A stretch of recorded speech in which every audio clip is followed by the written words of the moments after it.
নমস্কার বন্ধুরা, আমি সুনিতা চক্রবর্তী। আমার রান্নাঘরে তোমাদের সবাইকে স্বাগত। বন্ধুরা, আজকে তোমাদের সাথে আমি শেয়ার করব সুজি দিয়ে পুলি পিঠের রেসিপি, এবং সেটা ভাপা পুলি। তো চলো বন্ধুরা, কীভাবে আমি কি উপকরণ দিয়ে এই সুজির ভাপা পুলিটা করেছি তোমাদের সাথে শেয়ার করি। প্রথমে নারকেলটা কুড়িয়ে নিলাম, হাজব্যান্ড নারকেলটা কুড়িয়ে দিল। তারপরে দেখো, একদম নারকেলটা খুব সুন্দর ঝুরঝুরে করে কুচি কুচি করে কোরানো হয়েছে পরিষ্কার করে। চলো এবার আমি পুরটা তৈরি করে নেব। নারকেল আর গুড় একসাথে দিয়ে দিলাম।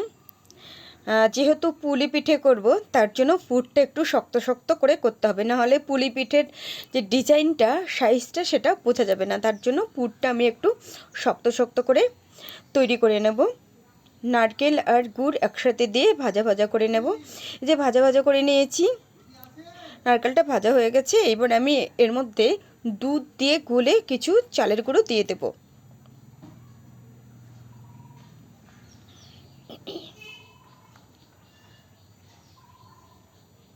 পরিমাণ মতো লবণ দিয়ে দিলাম।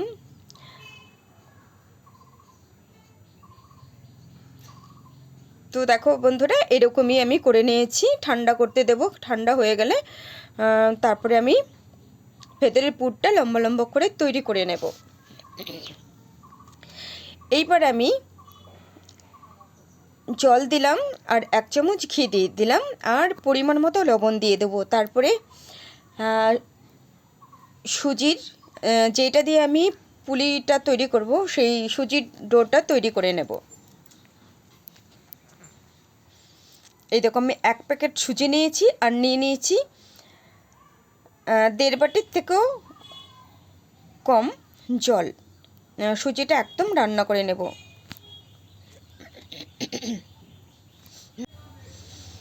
তো এই দেখো, এরকম তৈরি করে নিয়েছি। এবার এটা আমি ঢাকা দিয়ে রেখে দেব। যতক্ষণ ঠান্ডা না হয় ততক্ষণ পর্যন্ত ঢাকা দিয়ে রেখে দেব। আর ততক্ষণে আমি যে পুরটা তৈরি করে নিলাম, সেই পুরটা একদম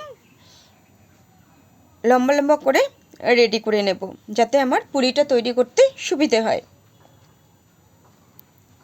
ঢাকা দিয়ে রেখে দিলাম।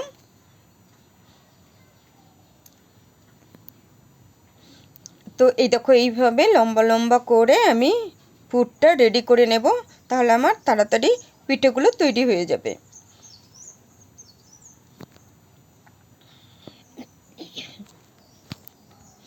এই দেখো, এরকম তৈরি করব। তো চলো দেখিয়ে দিচ্ছি তোমাদের কিভাবে তৈরি করলাম।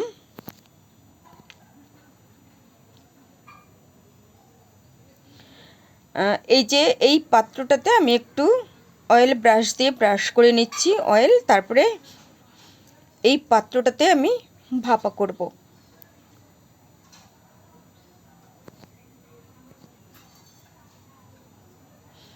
তো এরকম করে রুটির মতো বেলে নিয়েছি, পাতলাও নয় এবং মোটাও নয়, এরকম।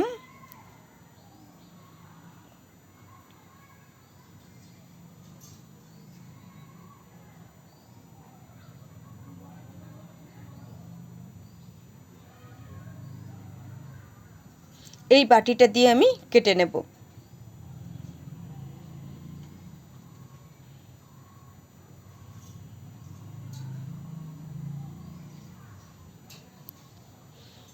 এই দেখেছো বন্ধুরা, যদি আমি পুরটা শক্ত না করতাম, তাহলে এরকম সাইজটা কিন্তু আসতো না, ডিজাইনটা।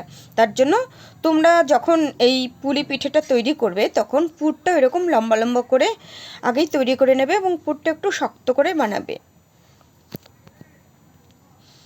আরও দুটো তোমাদের আমি দেখিয়ে দিচ্ছি কিভাবে তৈরি করি।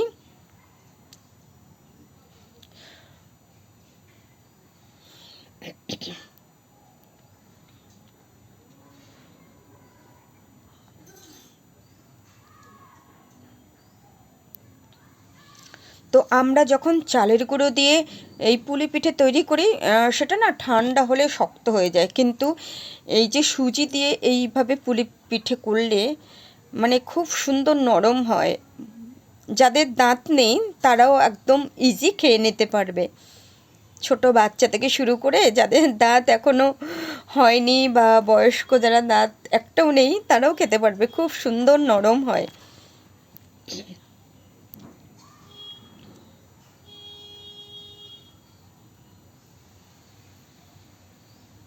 এই দেখো, খুবই সহজ পদ্ধতিতে এই পুলি পিঠেটা তৈরি করা যায়। এটা আমি তৈরি করলাম, কিছুটা আমি দুধে দেব, দুধ পুলি, আর কিছুটা শুকনোই রেখে দেব, মানে ভাপা করে। তো সবগুলো পুলি আমি তৈরি করে নিয়েছি, এইবার ভাপা করে নেব।